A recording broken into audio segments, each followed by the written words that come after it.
नमस्कार, स्वागत आपका। मैं हूं आपके साथ अनंत त्यागी और आप देखना शुरू कर चुके हैं सुपर हिट शो राजनीति। और सबसे पहले बताता हूं आपको कि आज राजनीति में खबरों का मैनिफेस्टो क्या होने वाला है। तो पहली खबर आपके सामने होगी। लीड स्टोरी बताऊंगा आपको पुणे का धर्म युद्ध।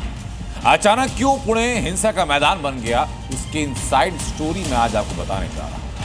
इसके बाद बताऊंगा आपको कहां हिंदू जुलूस पर मस्जिद से अटैक किया, शोभा यात्रा पर अचानक कैसे पत्थर बरसने लगे, उसकी तस्वीरें भी दिखाऊंगा तस्वीर आपको संभल की, जिसने संभल को जलाया, जिसके ऊपर संभल दंगा भड़काने का आरोप, वहां पथराव करवाने का आरोप है। जो वो जेल से छूटा तो उसको हार क्यों पहनाए, उसका 42 किलोमीटर का रोड शो क्यों निकाला गया, मैं आज आपको दिखाऊंगा आपको ऑपरेशन भगवा आतंकवाद, साजिश का मुस्लिम गवाह कौन, कांग्रेस शासनकाल में कैसे सबसे बड़े हिंदुवादी नेता मोहन भागवत को फंसाने की प्लानिंग की गई थी। सिलसिलेवार तरीके से वो पूरा प्लान ऑफ एक्शन एक बार फिर आपके सामने में दोहराने जा रहा हूं। दिखाऊंगा आपको कि क्या राहुल गांधी SIR पर कुछ एक्शन लेने वाले हैं।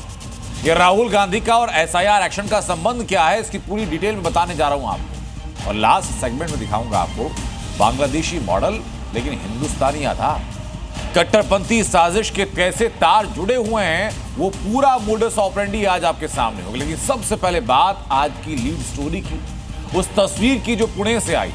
इन तस्वीरों के सामने आने के बाद सवाल ये कि आखिर पुणे का माहौल कौन बिगाड़ रहा है, आखिर क्यों पुणे का एक इलाका हिंसा की आग में जल उठा। पुणे के दौंड तालुका के यवत में दो गुटों के बीच तनाव कैसे पैदा हुआ, बताया तो यह भी गया कि व्हाट्सएप ग्रुप में एक आपत्तिजनक पोस्ट था, उसी की वजह से पूरा तनाव हुआ। तस्वीरों के जरिए मैं समझाता हूं आपको कि आखिर पुणे में क्या हुआ और क्यों कहा जा रहा है कि वहां पर हालात बहुत ज्यादा भड़क सकते थे। कई गाड़ियों को आग के हवाले कर दिया गया, एक धर्मस्थल पर पथराव तक किया गया, बेकाबू भीड़ थी, उसका गुस्सा सड़कों पर उतरा और इसी तनाव को देखते हुए बड़ी संख्या में कई थानों के पुलिस बल को वहां तैनात किया गया। आंसू गैस के गोले तक दागने पड़े भीड़ को नियंत्रित करने की कोशिश में, लेकिन उसके बावजूद भी बहुत देर लगी इस पूरे विवाद को थामने को लेकर।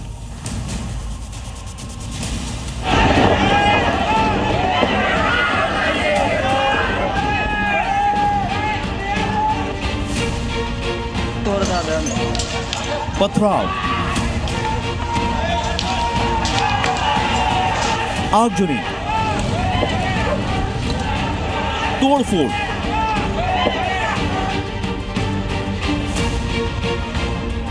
बेकाबू भीड़। ये तस्वीर है महाराष्ट्र के पुणे की, जहां दौंड तहसील के यवत इलाके में जबरदस्त हिंसा देखने को मिल रही है। सड़कों पर गाड़ियां फूंकी जा रही हैं, आसमान में धुएं का गुबार उठ रहा है और पुणे का यवत इलाका हिंसा की आग में जल रहा है।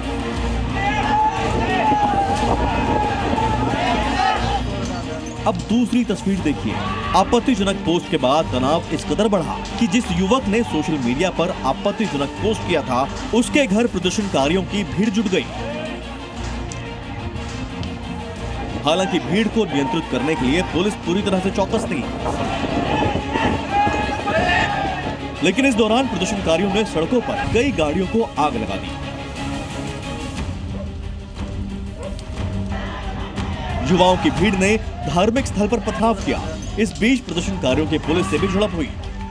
तनाव को देखते हुए यवत का साप्ताहिक बाजार बंद कर दिया गया है। जो मैसेज था सोशल मीडिया में वो वायरल हो चुका था और गांव में पहले से ही एक थोड़ा तनावपूर्ण एक हफ्ता पहले को घटना हुई थी, जिसकी वजह से थोड़ा तनाव बढ़ा हुआ था। तो ये मोशन हाइटन होने की वजह से गांव के लोग रास्ते पे आए और उसमें से कुछ यंगस्टर्स ने कुछ जगह पे जाके कुछ स्ट्रक्चर को नुकसान पहुंचाने की कोशिश की, पर इसमें किसी को कोई इंजरी नहीं हुई है। और पुलिस प्रशासन जो है इमीडिएटली हमारी फोर्स ने जहाँ पे रिस्पॉन्ड किया। ये आपने पुलिस का वर्जन सुना। आपको सीधे ग्राउंड रिपोर्ट दिखाता हूं मैं आपको। मेरे सहयोगी नीलेश हमारे साथ जुड़े हुए हैं। नीलेश जरा दिखाइए कि वो इलाका क्या है जहां आज विवाद हुआ है, कहां से विवाद शुरू हुआ, क्यों विवाद शुरू हुआ और फिलहाल क्या हालात हैं।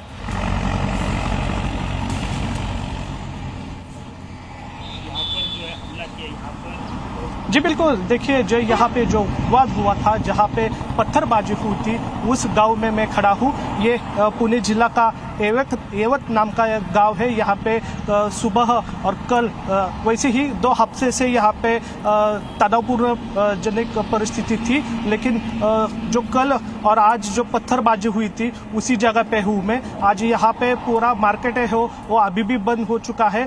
फिलहाल अभी पुलिस ने एक को गिरफ्तार किया है और दूसरा जो है जिसने आक्षेपार्ह जो सोशल मीडिया पे पोस्ट की थी उसकी तफ्तीश में जुटी हुए। लेकिन आप यहाँ पे देख सकते हैं कि ये पूरा गांव है वो अभी पूरी तरह से बंद हो चुका है। यहाँ पे अभी पुलिस जो है वो मौजूद है और गांव को लोगों को यहाँ पे तस्दीक दे रही है कि अभी जो सोशल मीडिया पे जो मैसेज जा रहे हैं उनके ऊपर मत ध्यान दो, शांतता बनाने रखने की यहाँ पे मैसेज दिए जा रहे हैं। आप देख सकते हैं यहाँ पे जो हादसा हुआ था उस हादसे पे हूँ और यहाँ पे कुछ बिल्डिंग्स और दुकान है ये अभी भी बंद हो चुकी है। और यहाँ पे अभी जो आप देख रहे हैं कि जो पुणे ग्रामीण की पुलिस है वो यहाँ पे बड़े पैमाने पर यहाँ पे मौजूद है और यहाँ पे शांतता बनाने की मैसेज यहाँ से पुलिस तौर से दी जा रही है। हालांकि आप देख सकते हैं कि यहाँ पे पत्थर अभी भी बिखरे हुए हैं। जहाँ पे ये हादसा हुआ था ये पत्थर अभी भी यहाँ पे दिखाई दे रहे हैं। अभी पुलिस ये हादसे के बाद तफ्तीश में जुटी हुई है। ये हादसा क्यों हुआ था इसकी जानकारी जुटी नलेश, पुलिस का वर्जन हम लोगों ने सुना, लेकिन क्या इस मामले में किसी की गिरफ्तारी अभी तक हुई है? किस लोगों की पहचान हुई है जिनकी वजह से ये हादसा हिंसा वहां पर हुई?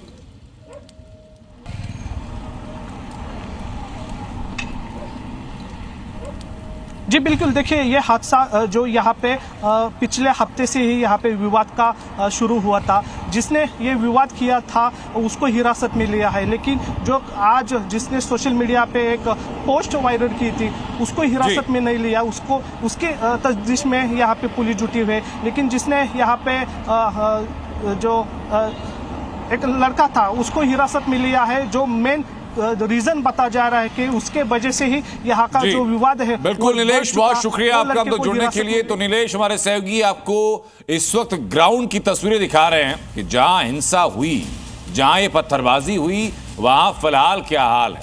लेकिन जिस तरीके से पुणे में आपने तस्वीर देखी, वैसा ही बिहार के मुजफ्फरपुर में भी तस्वीरें लगभग मिलती हुई दिखाई पड़ी। मुजफ्फरपुर में हर साल महावीरी जुलूस निकलता, हमेशा शांति से निकलता रहा।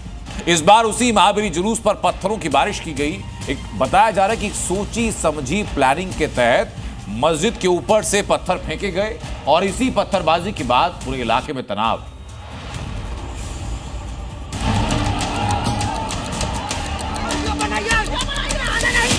महावीरी जुलूस पर मस्जिद से बरसे पत्थर। हिंदू जुलूस टारगेट, क्या दंगा कराने का था प्लान? मुजफ्फरपुर में बड़ा बवाल, किसका नफरती एजेंडा? हिंदू जुलूस पर भाईजान ने पत्थर क्यों फेंके? मुजफ्फरपुर में अमन का दुश्मन कौन है? क्या ये किसी बड़ी साजिश का हिस्सा था? और क्या मुजफ्फरपुर में दंगा वाली साजिश थी? ये सवाल इसलिए उठ रहे हैं क्योंकि तस्वीरें कुछ यही बयां कर रही हैं। सबसे पहले मुजफ्फरपुर में माहौल कैसे बिगड़ा, इसकी पूरी तस्वीर देखिए। मीनापुर में कल शाम को बांसघाट से जुलूस निकला था। इसमें काफी लोग शामिल थे। महावीरी जुलूस में पुलिस भी थी, लेकिन जैसे ही महावीरी जुलूस मस्जिद के पास पहुंची, इसी दौरान छत से कुछ लोग पत्थर फेंकने लगे, जिसके बाद भगदड़ मच गई। लोग इधर उधर भागने लगे। देखते ही देखते दोनों पक्ष भिड़ गए और मुजफ्फरपुर में महाभारत छिड़ गया। पत्थरबाजी की सूचना के बाद आसपास के कई थानों की पुलिस टीम और आला अधिकारी मौके पर पहुंचे। अभी स्थिति सामान्य है, लेकिन जिन गलियों में सनातन जुलूस पर पत्थरबाजी की गई, अभी भी वहां पत्थरबाजी के निशान मौजूद हैं।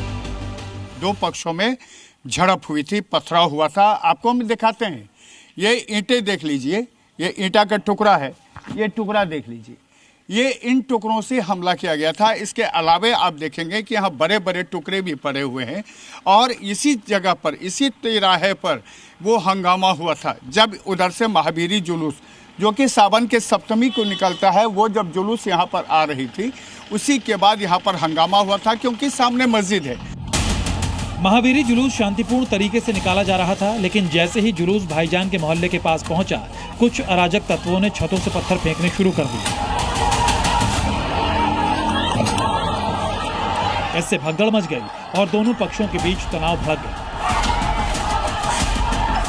जुलूस के दौरान हुए पत्थरबाजी का पुलिस टीम ने वीडियोग्राफी किया है। मस्जिद में लगे सीसीटीवी कैमरे के आधार पर माहौल बिगाड़ने वालों की पहचान की जा रही है। इस मस्जिद में लगे ये सीसीटीवी को दिखाएं। इस मस्जिद में जो फ्रंट साइड में 2 सीसीटीवी कैमरे लगे हुए हैं और इन दोनों कैमरे से इस पूरे घटनाक्रम को रिकॉर्ड किया गया, जिसको कि पुलिस ने अब इसके डीवीआर को अपने कब्जे में ले लिया है और पुलिस इसी वीडियो से चिन्हित करके लोगों की गिरफ्तारी कर रही है। पुलिस ने अब तक 500 लोगों के खिलाफ एफआईआर दर्ज कर लिया है। 6 लोग हिरासत में भी लिए गए हैं। इलाके में पुलिस बल गश्त कर रही है। पुलिस बल भी तैनात हैं, जो तमाम यहाँ पर कमांडो लोग हैं, बीएसएपी के लोग हैं, साथ में बिहार पुलिस के लोग हैं। सामने हमारे साथ इंस्पेक्टर साहब हैं। सर, अभी माहौल क्या है? बिल्कुल शांतिपूर्ण माहौल है। शांतिपूर्ण है। अभी कितने फोर्स यहाँ तैनात की गई है? लगभग 50 है। 50 के संख्या में बल भी तैनात हैं। इलाके में जो तनाव जिस तरह से रात में घटना हुई, वो घटना के बाद घटना प्रिवेंटिव लिया जा रहा है। जो भी इसमें दोषी हैं चिन्हित करके कार्रवाई की जा रही है। अब सवाल है कि आखिर मुजफ्फरपुर में क्या दंगे की कोई बड़ी साजिश थी? क्या महावीरी जुलूस पर पत्थरबाजी का प्लान पहले से फिक्स था? और क्या जुलूस पर पथराव के लिए पहले से पत्थर जमा किए गए थे? ऐसे तमाम सवाल हैं जिसे सुलझाने में पुलिस लगी है। प्रशांत झा, मुजफ्फरपुर, जी मीडिया।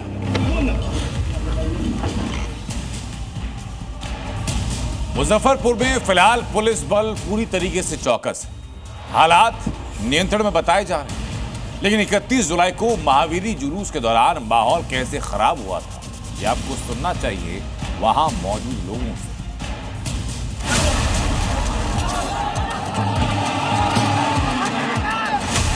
जुलूस जो महावीरी जुलूस आना था वो इसी रास्ते आना था और इसको लेकर के विवाद हुआ और यहाँ पर जो हंगामा हुआ, 2 पक्षों के बीच में जो तनाव हुआ, उस तनाव के बाद पूरे इलाके में अब पुलिस बल की तैनाती कर दी गई है। मुसलमान सर कुछ नहीं किया है, अपना अपना दरवाजा बैठा है। अब तो भी इतना लाफरा में धर दिया लोग, सारे लोग मिल के सारा सारा। इससे पहले तो कभी नहीं हुआ था? कभी नहीं सर, कभी नहीं। वहाँ जी खिड़की पर मुश्ताक अंसारी के घर पर पथराव ईंटा हम लोगों के घर से उठा के चला के फोड़ने लगा। उस पर जी ये लोग भी चलाया होगा, क्योंकि दोनों बगल से झगड़ा होता है तो दोनों बगल से होता है, यही सब बात हुआ। उसके बाद में एक गरीब के घर को फूंक दिया गया। इधर से जाने के बाद में हुजूम बांध के तो हम लोग गए ना भूटाने, तो उधर से रोड़ा उखड़ा हुआ है, तो उधर से पत्थर उधर चलाने लगा तो हम लोग बैक हो गए। यानी हिंदू पक्ष ने पत्थर चलाया? जी, उधर से बैक हम लोग हो गए। पूरा पचका उचका दिया, मेरा दुकान है पूरा ट्रे उरे पूरा गिरा उड़ा दिया। हमार बहू आग लग गया तो बहू कह रहा है ससुर को घर में आग लग गया, निकला तो अक्षक आ गया। बस कैसे घर में आग लग गया, तो सारी लोग से जुट गया। हिंदू मुसलमान जो साथ रहते थे आज एक दूसरे के दुश्मन हो गए। कई गिरफ्तारियां हुई हैं, पुलिस की तैनाती हो गई है, घर जल गए हैं। और मुजफ्फरपुर पत्थरबाजी मामले में बड़ा एक्शन हुआ है। 29 नामजद हुए हैं और 200 अज्ञात लोगों पर एफआईआर दर्ज की गई। मुखिया पति समेत 5 लोगों को गिरफ्तार किया गया है। मुजफ्फरपुर पत्थरबाजी मामले में ये तस्वीरें भी आपको दिखा रहे हैं और हमारे रिपोर्टर की ग्राउंड स्टोरी भी आपने देखी, जो बता रहे हैं और जो सुनवा रहे हैं कि दोनों पक्ष यानी हिंदू पक्ष और मुस्लिम पक्ष के लोगों का क्या कहना। लेकिन सवाल सिर्फ इतना नहीं है कि किसी एक शहर में किसी एक जगह पर माहौल खराब हो तो क्या हो। सवाल ये भी है कि जो आरोपी होते हैं माहौल खराब करने के, जो माहौल खराब करने के आरोप में जेल चले जाते हैं, जो वो जेल से बाहर आते हैं तो ये तस्वीरें सामने क्यों आती? उनको हीरो की तरह वेलकम क्यों किया जाता है? ये वेलकम किया जा रहा है एक ऐसे आदमी का जिसने संभल में सीसीटीवी तोड़वाए, जिसके ऊपर पत्थरबाजी करवाने का आरोप है, जिसने मास्क पहनाकर दंगाइयों की भीड़ तैयार करने का आरोप, और उसका स्वागत जेल से बाहर आने पर हीरो की तरह होता है। यह है संभल की मस्जिद का सदर, संभल के दंगों का मास्टरमाइंड, जो जब जेल से छूटा तो 42 किलोमीटर लंबा रोड शो निकाला गया।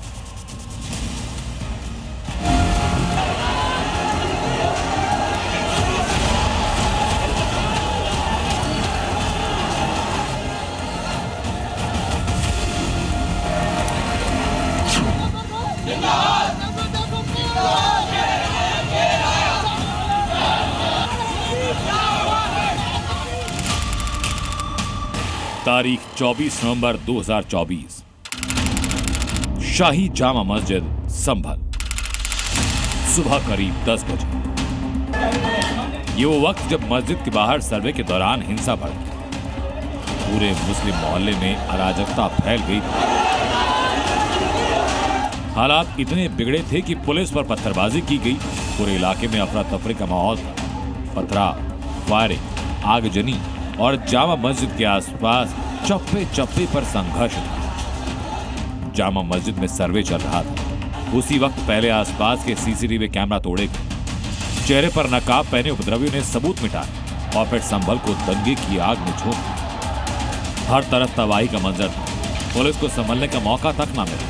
भीड़ पूरी तैयारी के साथ आई थी और ये सब उस वक्त हुआ जब संभल की उस जामा मस्जिद का ASI सर्वे हो रहा था, जिसमें हरिहर मंदिर होने का दावा किया गया। उसी जामा मस्जिद का सदर जफर अली इस दंगे का मास्टरमाइंड था।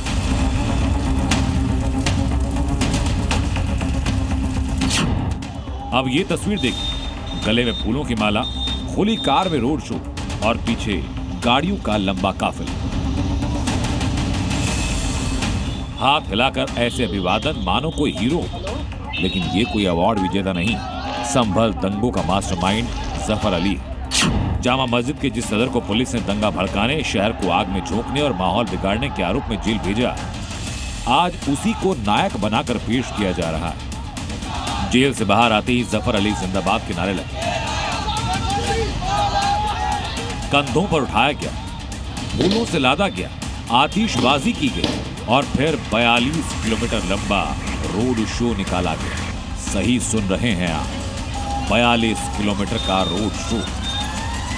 और अल्लाह का करम हो गया, आवाम की दुआएं मेरे साथ थी, मेरी रिहाई हो गई। अल्लाह का बहुत बहुत बड़ा करम है, आवाम का बहुत बहुत शुक्रिया। आपको याद दिला दें कि 24 नवंबर 2024 को संभल में हुए भयानक दंगे के बाद जामा मस्जिद के सदर जफर अली को मुख्य आरोपी बनाया गया। दंगा भड़काने की साजिश के आरोप में जफर अली को गिरफ्तार कर जेल भेजा गया। अब जरा सोचिए, जब कोई दंगों का आरोपी जेल से निकलता है तो जनता को गुस्से में होना चाहिए, लेकिन यहाँ उल्टा हुआ। जेल से बाहर आते ही हजारों समर्थक, फूल मालाएं, रोड शो, पटाखों की गूंज और दंगाई को कंधों पर उठाकर जुलूस निकाला गया। आप लड़ेंगे? आप मेरी जानकारी में ये पब्लिक आवाम तय करेगी, ये आवाम तय करेगी। कितने महीने की जेल के बाद में आप बाहर आए आज? 4 महीने 13 दिन। 4 महीने जेल में रहने के बाद जब जफर अली बाहर आया तो उसे जिंदाबाद के नारों से नवाजा गया। सवाल ये कि दंगा फैलाने वालों को नायक क्यों बनाया गया? ये रोड शो वाला ड्रामा क्यों किया गया? संभल से सुनील सिंह की रिपोर्ट, जी मीडिया। कल मालेगांव ब्लास्ट केस में फैसला आया और आज इसी केस की जांच से जुड़े रहे ATS के एक सीनियर इंस्पेक्टर ने सनसनीखेज दावा किया।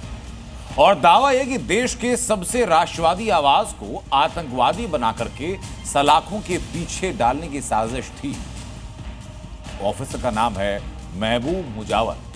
उन्होंने आरोप लगाया कि उन पर इस बात का दबाव डाला गया कि मोहन भागवत को गिरफ्तार किया जाए और इसी दावे के बाद हंगामा तय था और हंगामा शुरू भी हुआ।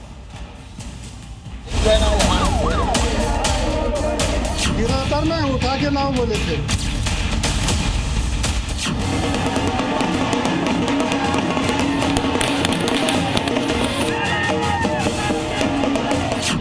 देश को झूठ की बुनियाद पर बांटने की कोशिश हुई। देश के सबसे बड़े राष्ट्रवादी संगठन RSS को आतंकी साबित करने की साजिश हुई। देश के सबसे बड़े हिंदूवादी नेता मोहन भागवत को फंसाने की साजिश हुई और इसका नाम दिया गया भगवा आतंकवाद। लेकिन आज इस साजिश और झूठ की कब्र खुद एक मुस्लिम अफसर ने खोद दी है, जो मालेगांव ब्लास्ट के वक्त तैनात था। मालेगांव ब्लास्ट केस में 17 साल बाद 7 आरोपियों को कोर्ट ने बेगुनाह बताया, लेकिन अगले ही दिन महाराष्ट्र ATS के एक पूर्व इंस्पेक्टर महबूब मुजावर ने मीडिया के सामने आकर सनसनीखेज दावा किया कि उन पर यह दबाव था कि मोहन भागवत को उठाकर लाया जाए। मोहन भागवत जी को लाने का भी मेरे को आदेश दिया गया था। मेरे बॉस, मेरा जो इंचार्ज थे वो परमवीर सिंह थे और मेरे को लिखित में सब जो भी है ये लिखित में मेरे पास एविडेंस था है तो मैंने ये मोहन भागवत जी को लाने का जो काम दिया था ये झूठा था, इसलिए मैंने वो काम नहीं किया। मगर नागपुर में जाके रुका था, मैं गया नहीं, मैं उनके नजदीक तक नहीं गया, क्यों तो ये बहुत बड़ा झूठा षड्यंत्र था। मालेगांव ब्लास्ट वो केस जिसे विपक्ष ने अपना हथियार बना लिया था, वो केस जिसमें साध्वी प्रज्ञा को टॉर्चर किया गया, कर्नल पुरोहित को बिना सबूत सालों तक जेल में डाला गया, और अब मोहन भागवत को फंसाने की साजिश का खुलासा हुआ। मुजावर ने बताया कि भगवा आतंकवाद थ्योरी पूरी तरह से फर्जी थी। उन्होंने इस झूठ में साथ नहीं दिया तो उन्हें झूठे केस में फंसा दिया गया। डायरेक्ट मना नहीं किया, मगर मैं जो कर रहा था उस पर उनका वश था और उनको लगा कि इसको सब सीक्रेट मालूम है, तो इस वजह से उन्होंने मेरे पर झूठा गुना दाखिल करके मेरे को अरेस्ट किया। एक आतंकवादी की फिरियाद लेके मेरे को अरेस्ट किया गया, मैनिपुलेटेड गुना दाखिल करके। तो मैंने, मेरे पास जो भी एविडेंस है वो मैं कोर्ट में पेश किया और मैं निर्दोष छूट गया। ये केस छूटने से मेरे को समाधान है, न्याय मिल गया ऐसा लग रहा है, मेरे को दिल में अच्छा लग रहा है। ऐसा नहीं है कि भागवत के खिलाफ षड्यंत्र में सिर्फ एक अधिकारी शामिल था। महबूब मुजावर का दावा है कि इस काम में उनके भी सीनियर अफसर शामिल थे। वो भी थे, उनके वरिष्ठ अधिकारी भी थे, वो भी थे, वो आईजी के पोस्ट पे थे, उसके वरिष्ठ अधिकारी भी थे। और पॉलिटिकल प्रेशर था क्या, पॉलिटिकल को खुश करने के लिए इन्हों कर रहे थे, ये मैं नहीं बता सकता, मगर पॉलिटिकल में से तो भगवा आतंकवाद आया था। आरएसएस चीफ को झूठे केस में फंसाकर गिरफ्तार करने की राजनीतिक साजिश चल रही थी, और ये तब हो रहा था जब सत्ता में कांग्रेस थी। लेकिन सवाल यही है कि ये ऑर्डर किसका था। ब्यूरो रिपोर्ट, जी मीडिया। अब सवाल ये उठते हैं कि सबसे बड़े एक नेता को फंसाने की स्क्रिप्ट किसने लिखी है? सवाल कि मोहन भागवत की गिरफ्तारी का ऑर्डर किसने दिया था?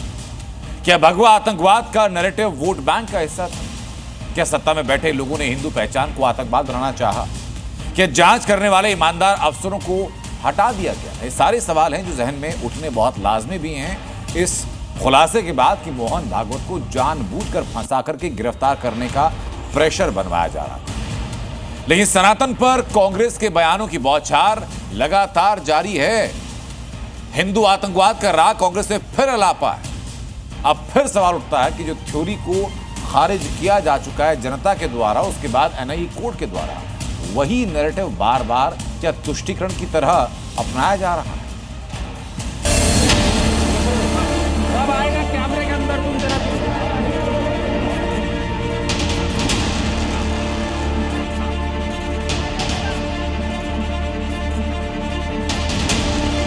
ये सनातनी टेरर कहिए लेकिन भगवान न करिए। वाह, आतंकवाद का धर्म नहीं होता और सनातन आतंकी कहो।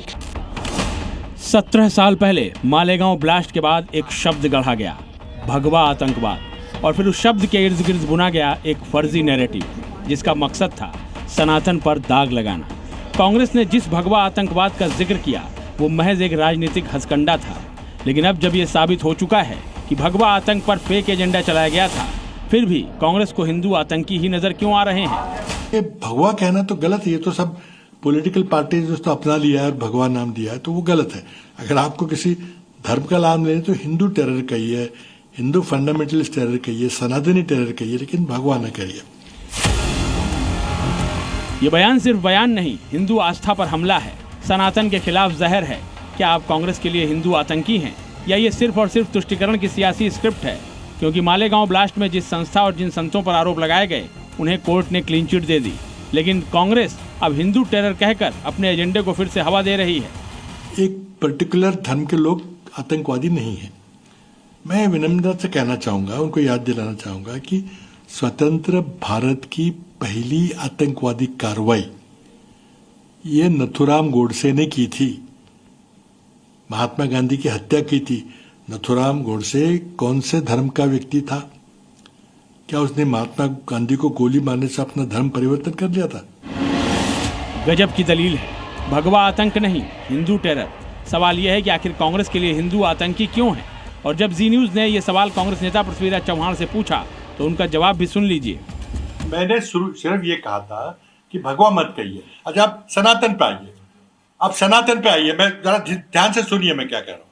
जब मैं मुख्यमंत्री था तो महाराष्ट्र में एक संगठन है सनातन संस्था, फिर से मैं बता रहा हूँ, दोहराऊं, आपको अगर पता नहीं होगा तो, सनातन संस्था करके जो संगठन है जिसपे आरोप है कि शायद उसने दाभोलकर पानसरे की हत्या में उसका हाथ था।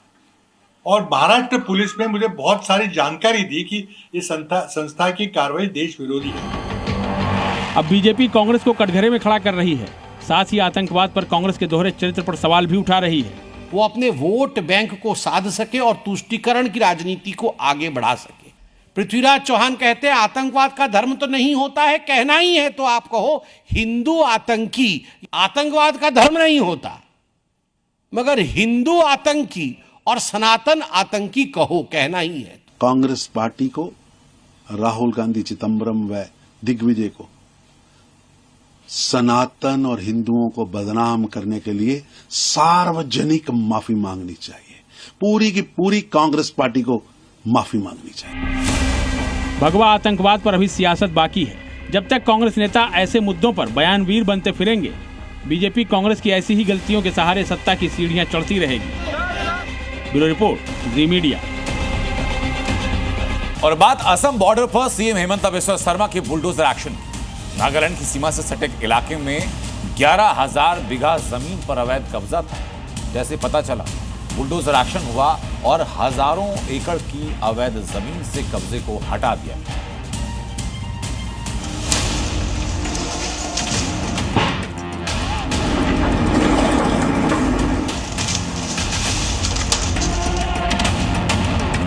जहाँ कभी जंगली जानवर जाया करते थे, आज वहाँ पे मदरसा बन गया, आज वहाँ पे मस्जिद बन गई। अब मेरे ठीक पीछे जो आप इमारत देख रहे हैं, ये मस्जिद की है।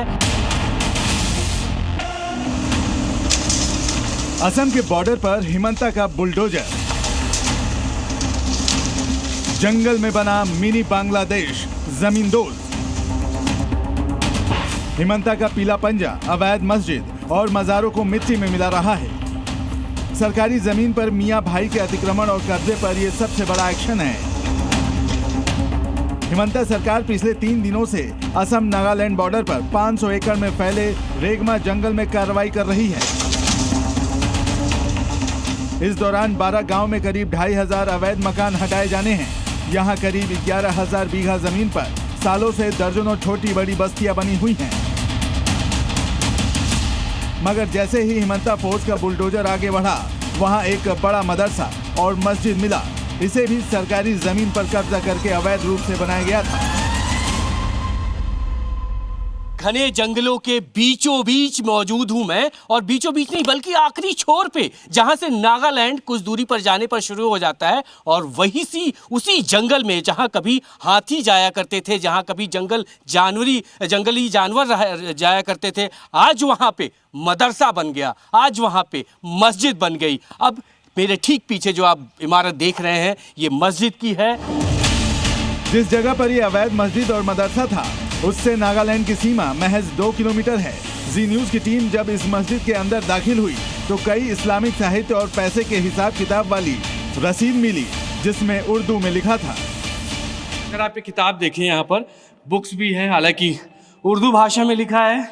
क्या लिखा है, एक बार हिंदी हम एक बार कोशिश करेंगे पढ़ने की, समझने की, लेकिन ये पूरी तरीके से उर्दू की ये किताब है। उर्दू में यहाँ पर कुछ लिखा गया है। एक और यहाँ पर किताब है, उसको भी एक बार मैं पढ़ने की कोशिश करता हूँ कि ये क्या है।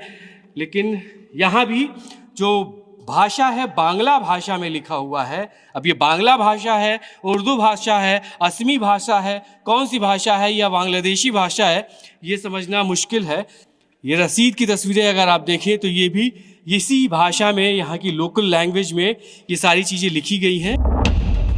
यहाँ रहने वाले मुस्लिम परिवार बुलडोजर कार्रवाई के शुरू होते ही फरार हो चुके हैं, जबकि इस इलाके के हिंदू लोगों का आरोप है कि पिछले 10 साल के भीतर यहाँ मुस्लिम आबादी में जबरदस्त इजाफा हुआ है, जिसकी वजह से इस इलाके को मिनी बांग्लादेश भी कहा जाता था। मस्जिद के पास ही एक मदरसा भी बना था। मस्जिद में भी हमने आपको तस्वीरें दिखाई, अब मदरसे के अंदर ले चलते हैं। इस मदरसे में तरह तरह की चीज़ें हैं। यहाँ पर बच्चों को पढ़ाई से लेकर और बाकी जो इनके इंतज़ाम रहने के होते हैं वो भी यहाँ पर किए गए हैं। ये क्लासरूम है, बच्चों के बैठने के लिए ये बेंच बनाई गई थी। अभी फ़िलहाल जैसे ही नोटिस मिला, जैसे ही प्रशासन के आने की सूचना हुई, यहाँ पे रहने वाले लोग सब के सब यहाँ से फरार हो गए। हिमंता प्रशासन के बुलडोजर एक्शन के बाद आसपास के कई हिंदू लोग भी वहां आ रहे हैं, जो यहां आने से भी डरते थे। स्थानीय लोगों का आरोप है कि मदरसे को विदेशों से फंडिंग मिलती थी। यहां बच्चों को कई तरह की ट्रेनिंग दी जाती थी। हिंदुओं पर मुस्लिम परिवार अत्याचार करते थे। कोई मस्जिद के पास आता तो मारपीट करते थे। यहां से गुजरने वाली गाड़ियों से टैक्स वसूलते थे। ये है मस्जिद, वो जो भागा हुआ है वो है मदरसा। देखिए ये है, आप लोग को देखा ही है पूरा नक्शा, ये है विवादमान इलाका है। वो यहाँ से 1 किलोमीटर जैसा होगा वो नागालैंड है। ये सामने नागालैंड है, सामने में नागालैंड है। देखिए यहाँ में कौन कैसे कहाँ से आता है, दिल्ली आता है, दिल्ली जाता है। और सरकारी जमीन पे बना है, ये सरकारी जमीन है, ये जंगल की जमीन, जंगल का जमीन है, ये जंगल का जमीन है, ये फॉरेस्ट का विलेज है। यहाँ में मद्रासा में बहुत ट्रेनिंग देता है ये लोग। मगर अब इन तमाम अवैध धंधों और गतिविधियों पर ब्रेक लग चुका है, क्योंकि हिमंता का बुलडोजर लगातार गरज रहा है और अवैध कब्जों को मिट्टी में मिला रहा है। इस जंगल के बीच कई मदरसे बने हैं, कई मस्जिद बनी है, और उन्हीं मदरसे में मैं अब तक जो तस्वीरें आपको दिखा रहा था, बुलडोजर की कार्रवाई तेज हो चुकी है। बुलडोजर यहाँ पर पहुंचा और मैं इस वक्त पीछे के हिस्से में मौजूद हूँ। आप सामने देखेंगे तो बुलडोजर पहुंचकर इस मदरसे की दीवारों को पूरी तरीके से निस्तो नाबूद कर रहा है। वो जो मस्जिद बनाई गई है पूरी तरीके से अवैध है, सरकारी जमीन पर है, और जो लोग वहाँ के हैं वो यही बता रहे हैं कि इस मस्जिद के मदरसे के अंदर जो तालीम दी जा रही थी बच्चों को, आरोप ये है कि यहाँ पर उनको ट्रेनिंग भी दी जाती थी। उन सभी मामलों को लेकर जांच भी की जाएगी। जी मीडिया के लिए असम नागालैंड बॉर्डर से ब्रजेश तिवारी की रिपोर्ट। राजनीति में बात पश्चिम बंगाल में बांग्लादेशी घुसपैठ। अब तक ये घुसपैठ सिर्फ कुछ तबकों में होती थी, लेकिन जो सामने मामला आया वो बेहद हैरान करने वाला है। इस बार एक बांग्लादेशी मॉडल और एक्ट्रेस को बिना किसी वीजा के पकड़ा दिया। रिपोर्ट। बांग्लादेशी मॉडल का पश्चिम बंगाल कनेक्शन, हिंदुस्तानी आधार, साजिश के तार। पश्चिम बंगाल पुलिस ने कोलकाता के जादवपुर से एक बांग्लादेशी महिला को गिरफ्तार किया है।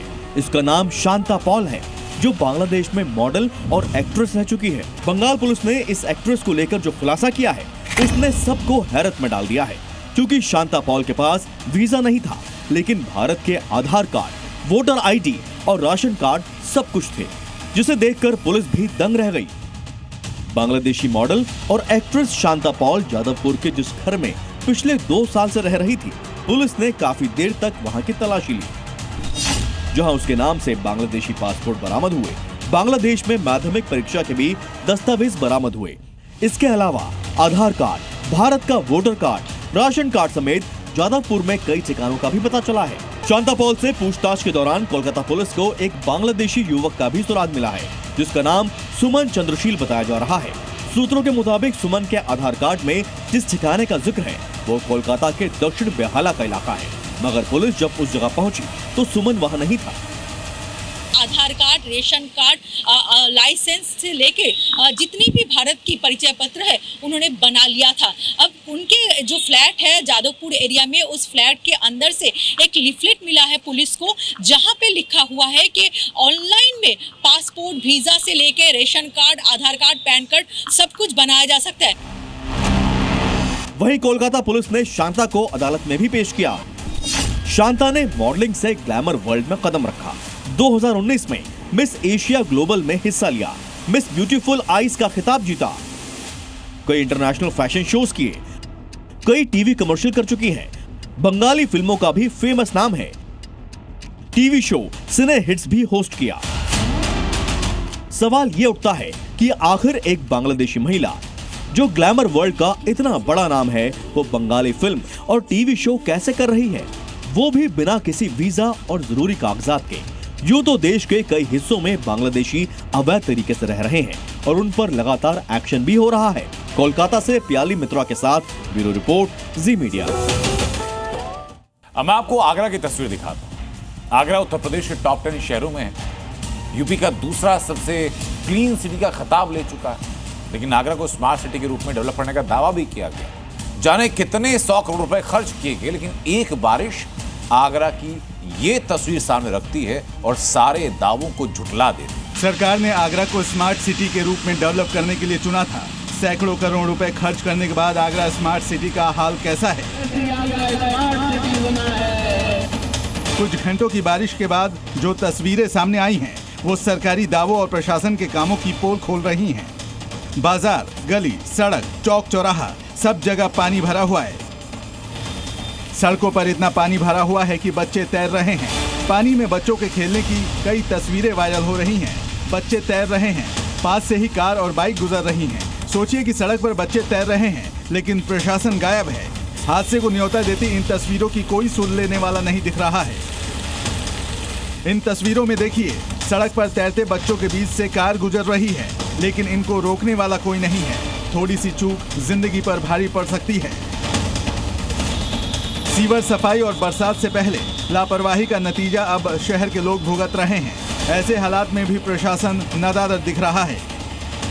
तो वहीं लोकल्स ने खुद जागरूक करने का जिम्मा उठाया और नाव लेकर निकल गए। जमकर नाराजगी जाहिर की और सरकार के दावों और जनप्रतिनिधियों पर गुस्सा निकाला।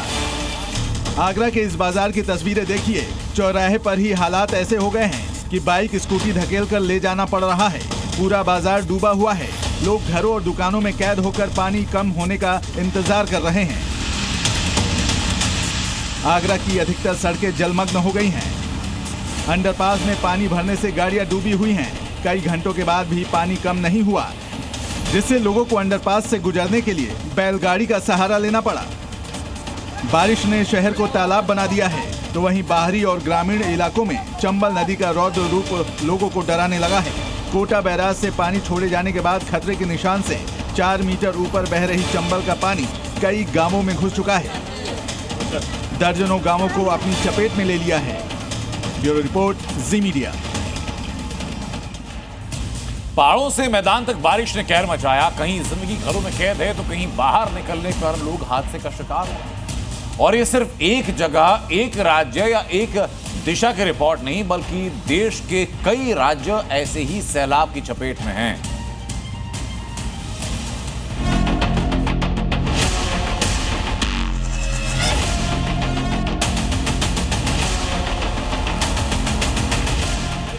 जल प्रहार से पहाड़ से लेकर मैदानी इलाकों तक हाहाकार मचा है।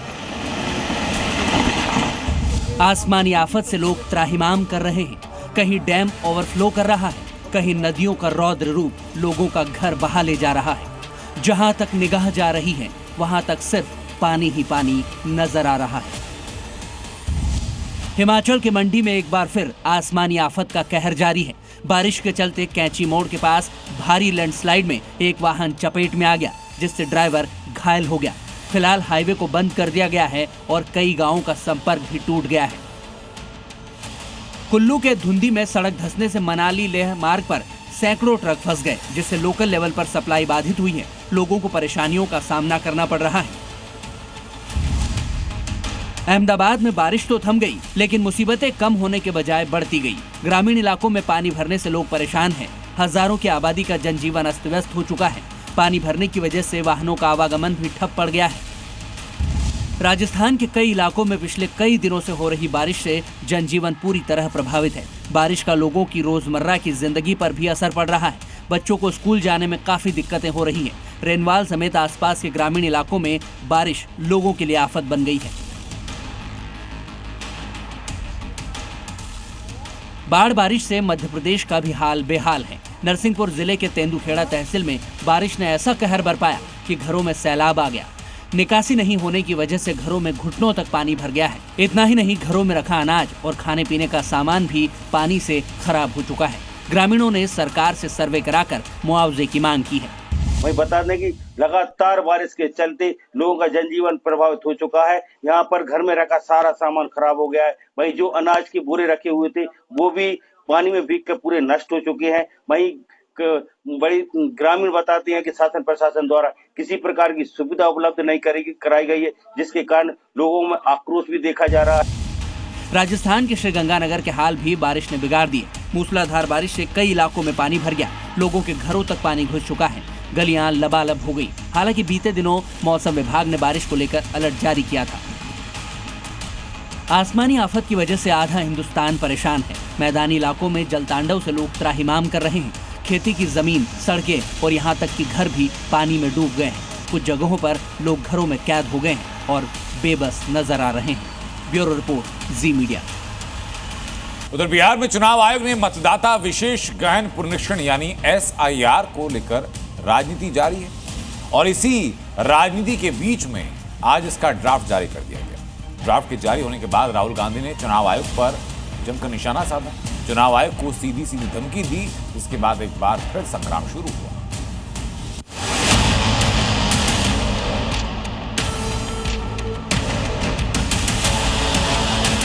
इलेक्शन कमीशन पर राहुल का एटम बम वाला वार। जो हमें मिला है वो एटम बम। ड्राफ्ट हुआ जारी। राहुल को लगा वोट चोरी हो रही है और अब हमारे पास ओपन एंड शट प्रूफ है। चुनाव से पहले चुनाव आयोग पर जंग। इलेक्शन कमीशन वोटर चोरी करा। किसके लिए करा रहा है? बीजेपी के लिए करा।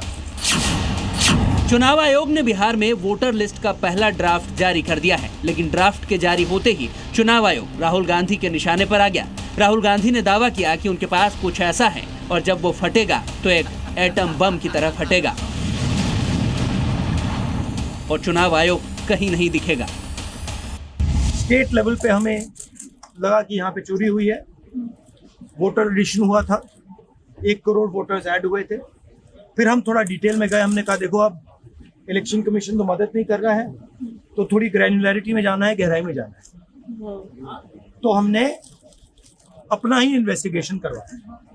उसमें 6 महीने लगे और जो हमें मिला है वो एटम बम है। राहुल गांधी के बयान के बाद केंद्रीय मंत्री किरेन रिजिजू ने जबरदस्त पलटवार किया। किरेन रिजिजू ने कहा कि राहुल ने बार बार संवैधानिक संस्थाओं को धमकियां दी हैं। ये पहली बार नहीं हुआ है। कई राज्यों में विपक्ष कैसे जीतता है? फिर जब विपक्ष के लोग जीतते हैं तो सब चंगा और हार जाते हैं तब अटैक करते हैं। ये सिर्फ बचपना ही नहीं, संवैधानिक संस्था को धमकी देना खतरनाक है। इसके साथ ही बीजेपी नेता रविशंकर प्रसाद ने भी राहुल गांधी पर जमकर हमला बोला और कहा कि राहुल गांधी की सारी नाराजगी इसीलिए है कि उन्हें वोट नहीं मिलता, तो हम क्या करें? देश हार गए तीसरी बार, हरियाणा हार गए, महाराष्ट्र हार गए, दिल्ली हार गए, अब बिहार भी हारेंगे, बंगाल भी हारेंगे, तो इसका हम क्या करें? ये मुझे बताइए कि जब वो जीते आंध्र प्रदेश पर तो चुनाव आयोग और वोटर लिस्ट ठीक था। राहुल गांधी कांग्रेस पार्टी, पहले अपने अंदर देखो कि जनता आपको वोट क्यों नहीं देती है। चुनाव आयोग ने साफ कर दिया कि अगर किसी का नाम ड्राफ्ट वोटर लिस्ट में नहीं है, वो 1 सितंबर तक आवेदन कर सकता है। साथ ही वो कैंप में जाकर वोटर फॉर्म 6 भी भर सकता है। लेकिन इसके बाद भी विपक्ष लगातार चुनाव आयोग पर सवाल उठा रहा है। ब्यूरो रिपोर्ट, जी मीडिया। तो राहुल गांधी ने जो इलेक्शन कमीशन पर, चुनाव आयोग पर जो निशाना साधा, उसका जवाब भी दिया गया। उन्होंने कहा कि राहुल गांधी ने हमारे पत्र का जवाब नहीं दिया। उन्होंने कहा कि हम निराधार आरोपों को नजरअंदाज करते हैं। उन्होंने कहा कि कर्मचारियों को धमकाना निंदनीय भी है।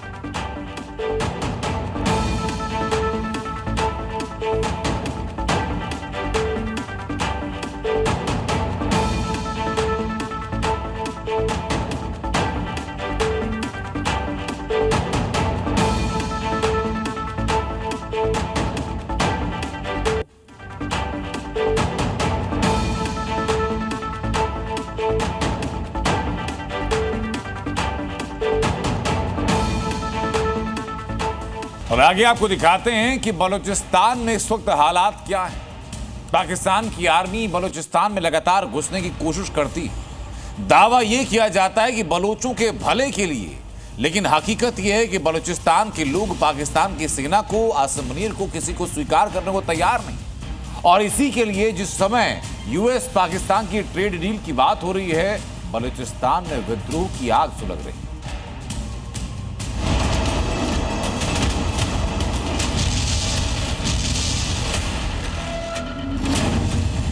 अमेरिका पाकिस्तान की डील पर बलोचों का बारूदी कहर।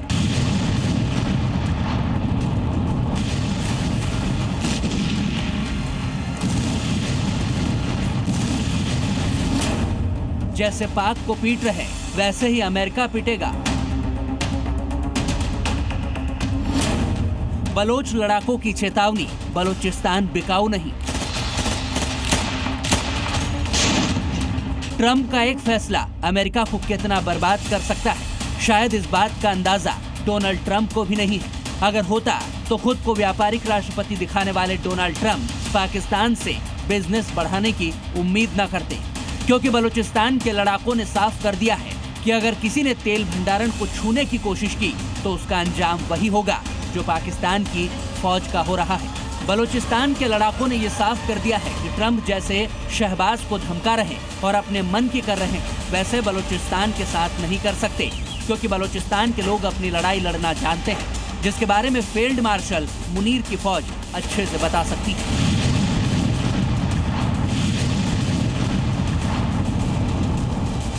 अमेरिकी राष्ट्रपति डोनाल्ड ट्रंप ने पाकिस्तान में विशाल तेल भंडार बनाने में मदद करने की घोषणा की, जिसके बाद पाकिस्तानी पीएम गदगद हो गए, लेकिन वो भूल गए कि इतना आसान नहीं होने वाला है ये सब, क्योंकि बलोच लड़ाकों ने पाकिस्तान और चीन जैसे किसी भी देश को बलूचिस्तान में घुसने नहीं दिया। जिस तरह से चाइना और पाकिस्तान को पीट रहा है, उसे देखकर तो लगता है कि कहीं अमेरिका के लिए भी बलूचिस्तान में ये घाटे का सौदा तो नहीं हो गया।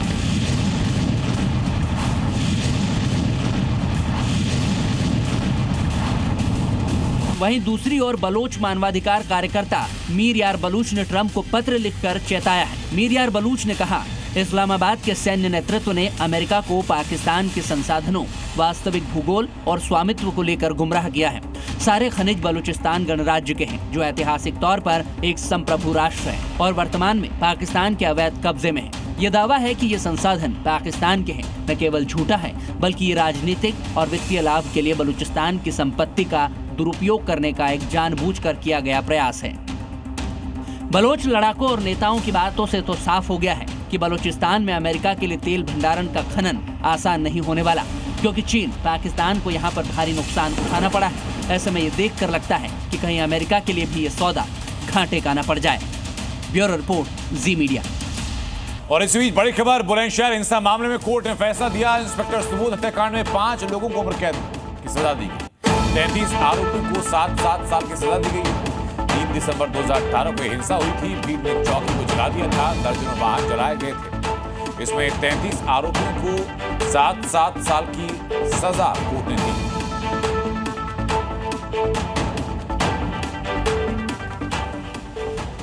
ब्रेक का वक्त है, आप बने रहिए जी न्यूज़ के साथ।